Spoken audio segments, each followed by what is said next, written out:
Welcome friends, फिर से स्वागत है आप सभी का इजी मैथ में। आज मैं एक नया टॉपिक लेके आया हूँ, मैथ से थोड़ा सा हटके, बट ये है तो मैथ ही। और उस टॉपिक का नाम है प्रकाश का परावर्तन। 10th का ये टॉपिक है, बेहतरीन सा टॉपिक है। मैं आपको बताऊंगा इसको कैसे याद करते हैं, कैसे समझते हैं, बिना रटे, बिना कुछ भी किए, बिना अंडरस्टैंड तो आपको करना पड़ेगा, और अंडरस्टैंड ही करके आप इस चीज को बेहतर कर सकते हैं। ठीक है, तो मैं आपको बताने जा रहा हूं आज इसको हम लोग कैसे इसको अंडरस्टैंड कर सकते हैं। ठीक है ना। आप लोगों ने नियम पढ़ा होगा और आंखें बंद करके याद किया होगा। जो हिंदी मीडियम के बच्चे हैं, जिनके स्कूल में बिल्कुल भी नहीं बताया जाता क्या होता है, वो आंखें बंद करते हैं, बस ऐसे याद करते हैं आपतित किरण परावर्तित किरण बराबर तीनों अभिलंब होते हैं, ऐसे ऐसे वो बराबर होता है, बराबर होता है। मैं आपको दिखाऊंगा कैसे यहाँ पे कॉन्सेप्ट समझना और कैसे ये चीजें काम करती। ठीक है, देखो ध्यान से क्या होता है। यहाँ पे हम लोग समझ नहीं पाते आपतित किरण का मतलब क्या होता है। देखो पहले समझे आप। हम क्या करेंगे, जो लाइट है, प्रकाश, इस प्रकाश को, इस लाइट को किसी समतल, समतल मतलब कोई भी कांच या किसी भी समतल, जो कि क्या होता है, जो परावर्तक होता है। परावर्तक का मतलब क्या होता है, जो क्या होता है, जो परावर्तित हो जाता है। जो क्या हो जाता है, जो परावर्तित हो जाता है, उसको क्या बोलेंगे हम लोग, उसको बोलेंगे हम लोग परावर्तिक, परावर्तक। ठीक है, आराम से समझेंगे, ध्यान से समझना पहले इसको। ठीक, चलो। तो अब यहां देखो बेटा, ध्यान समझेंगे। जो किरण आ रही है उसको बोलेंगे आपतित किरण। क्या बोलेंगे उसको, आपतित किरण।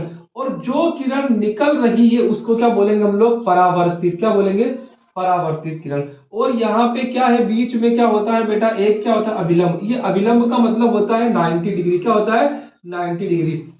एक चीज बता देता हूं मैं आपको, दुनिया में आप कभी देखा होगा आपने कि ये जो 90, हर चीज, जैसे कोई बिल्डिंग बनती है हमारी या कोई मकान बनता है, तो वो 90 डिग्री पे क्यों बनता है। 90 डिग्री पे बनाने का मकसद ये होता है, अभी आप बेसिक से इतना समझिए कि जो कोई भी मेजरमेंट जो होता है वो 90 डिग्री पे एकदम उसका जो एंगल बनता है वो एकदम स्पष्ट बनता है, और वो स्टेबल करने में, यानी किसी चीज को परावर्तक करने में आसान होता है। सपोज दैट कि आपने कमरा बना दिया, कैसा, ऐसा कुछ कमरा बना दिया आपने। ठीक है, अब यहाँ पे जब आप लाइट मारोगे तो लाइट क्या हो जाएगी, सिर्फ इसी में रहेगी।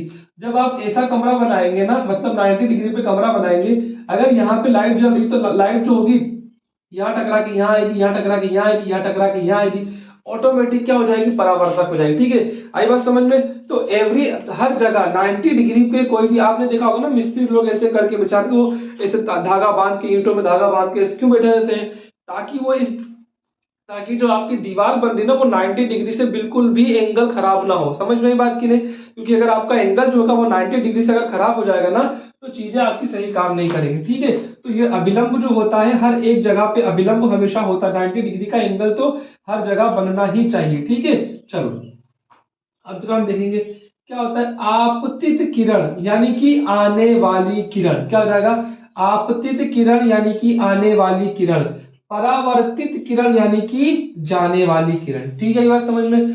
अब बहुत सारे बच्चे सवाल ये करते हैं, कई बार बच्चों के दिमाग में आता है, सर ये इतनी कठिन लैंग्वेज क्यों है। सर लिख देते हैं ना कि आने वाली किरण, जाने वाली किरण और फलाना किरण, और राजस्थान में कहते हैं कि आवा वाली ना, जावा वाली ना, इंदौर में कह रही है आ रही है ना, जा रही है ना, लिख सकते हैं आप। समझने के लिए तो ये ठीक है, आ रही है, जा रही है, लेकिन बेटा एक ऐसी लैंग्वेज का यूज करना होता है जो भाषा कैसी होती है, जो कॉमन होती है। क्या होना चाहिए, कॉमन लैंग्वेज। ठीक है, कि उत्तर प्रदेश का आदमी भी उसको समझे, राजस्थान का भी समझे, बिहार का आदमी भी उसको वही समझे, और गुजरात का और महाराष्ट्र का भी आदमी जो हिंदी पढ़ेगा उसको वही समझे। ठीक है, ये बात समझ में। अपनी अपनी लैंग्वेज में पढ़ना हो तो बात अलग, इसलिए हम लोग कॉमन यूज करते हैं जो कि आपको टफ लगती है। ठीक है, देखो ध्यान से। आपतित किरण मतलब आने वाली किरण, और परावर्तित किरण का क्या मतलब होता है, जाने वाली किरण। ठीक है, और ये क्या हो जाएगा, अभिलंब। ये क्या हो जाएगा, इसको क्या बोलेंगे, आपतन बिंदु। यहाँ पे एक पॉइंट होगा, उसको क्या बोलेंगे हम लोग, उसको बोलेंगे आपतन बिंदु। क्या बोलेंगे, आपतन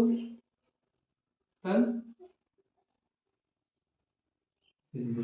देखो ध्यान से, आपतित किरण, परावर्तित किरण और अभिलंब तीनों एक ही जगह पे मिलते हैं। क्या मिलते हैं, फिर से देखो, आपतित किरण, परावर्तित किरण और अभिलंब तीनों कहां मिलते हैं, एक ही जगह पे मिलते हैं, यानी आपतन बिंदु मिलते हैं। तो हम क्या बोलेंगे, आपतित की, पहला नियम, फर्स्ट नियम क्या है कि आपतित किरण परावर्तित किरण और अभिलंब तीनों एक ही तल में होते हैं। ये प्रकाश के परावर्तन का पहला नियम है। बोलो समझ में आया कि नहीं आया? आई बात समझ में? अब आपको रटने की कोई जरूरत नहीं है, ठीक है? बस समझ में, अगर आप लिखने जाएंगे डायग्राम को दिमाग में खाली रखना है बस, तो कैसे आसानी से लिख सकते हैं कि आपतित किरण मतलब आने वाली किरण, परावर्तित किरण मतलब जाने वाली किरण, और अभिलंब मतलब इसका लंब, तीनों कहाँ होते हैं? एक ही तल में होते हैं। तो आपका कॉन्सेप्ट एकदम क्लियर, ठीक है ना? अब देखते हैं हम नियम नंबर दूसरा। देखो ध्यान से, यहां से लेके यहां जो एंगल बन रहा है, जो अभिलंब से जो कोण बना, वो क्या बना? आई, ठीक है ना? इसके बाद इस तरफ जो परावर्तित कोण बना, वो क्या बना? आर। तो जो आई का मान होता है वो आई के मान के क्या होता है? आर के मान के क्या होता है? बराबर। अब फिर उसको याद करने में दिक्कत होती है, तो याद कैसे करना है? आने वाले को क्या बोलेंगे? आपतन। क्या बोलेंगे? आपतन। और एंगल को क्या बोलते हैं हिंदी में? कोण। हो गया कोण। फिर जाने वाले को क्या बोलते हैं? परावर्तन, है ना? और फिर क्या बोले? कोण। तो क्या हो जाएगा? आपतन कोण। अब देखो ध्यान से, अब फिर से सुनना, दूसरा नियम क्या होता है? किसी समतल परावर्तक पृष्ठ में, यानी कि आपतन कोण का मान परावर्तन कोण के मान के क्या होता है? बराबर। तो हम लोग क्या लिख देंगे यहाँ पे? आपतन कोण बराबर क्या हो जाएगा? परावर्तन कोण। इसको क्या बोल देंगे आप लोग? आई बराबर कितना हो जाएगा? आर। ये दो नियम देखो कितनी आसानी से आपको, या कुछ भी करने की जरूरत नहीं है बेटा। लाइफ में ना एक चीज हमेशा याद रखना, मैं आपको चीज बताता हूं कि दुनिया में ना हर एक वर्ड का अपना एक मीनिंग होता है। अगर आप उसका मीनिंग जान लोगे और अगर आप उसका फोटो ब्रेन में बना लोगे, देन आपको पढ़ाई करने में मजा आएगा। अगर आपके दिमाग में फोटो नहीं बन रहा किसी शब्द का, ठीक है बस समझ में, तो समझ लो कि वो पता है क्या है? वो एक काला अक्षर बेस बराबर, इससे ज्यादा वो कुछ भी नहीं। अगर यहां आपके माथे में फोटो नहीं बन रहा है, जैसे सपोज दैट मैंने आपको बोला ट्रेन, है ना? तो ट्रेन का फोटो बना ना आपके माइंड में, तुरंत बन गया क्योंकि आप सबने ट्रेन देखी है, ठीक है?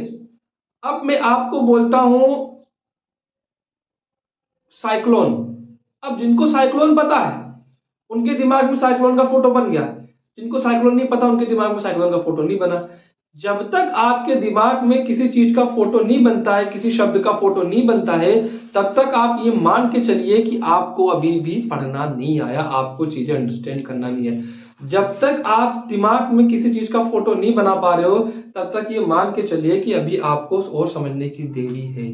ओके, थैंक यू बेटा। प्रकाश का परिवर्तन आपके सामने समझा दिया मैंने अच्छे से, इसको आप कर लीजिए।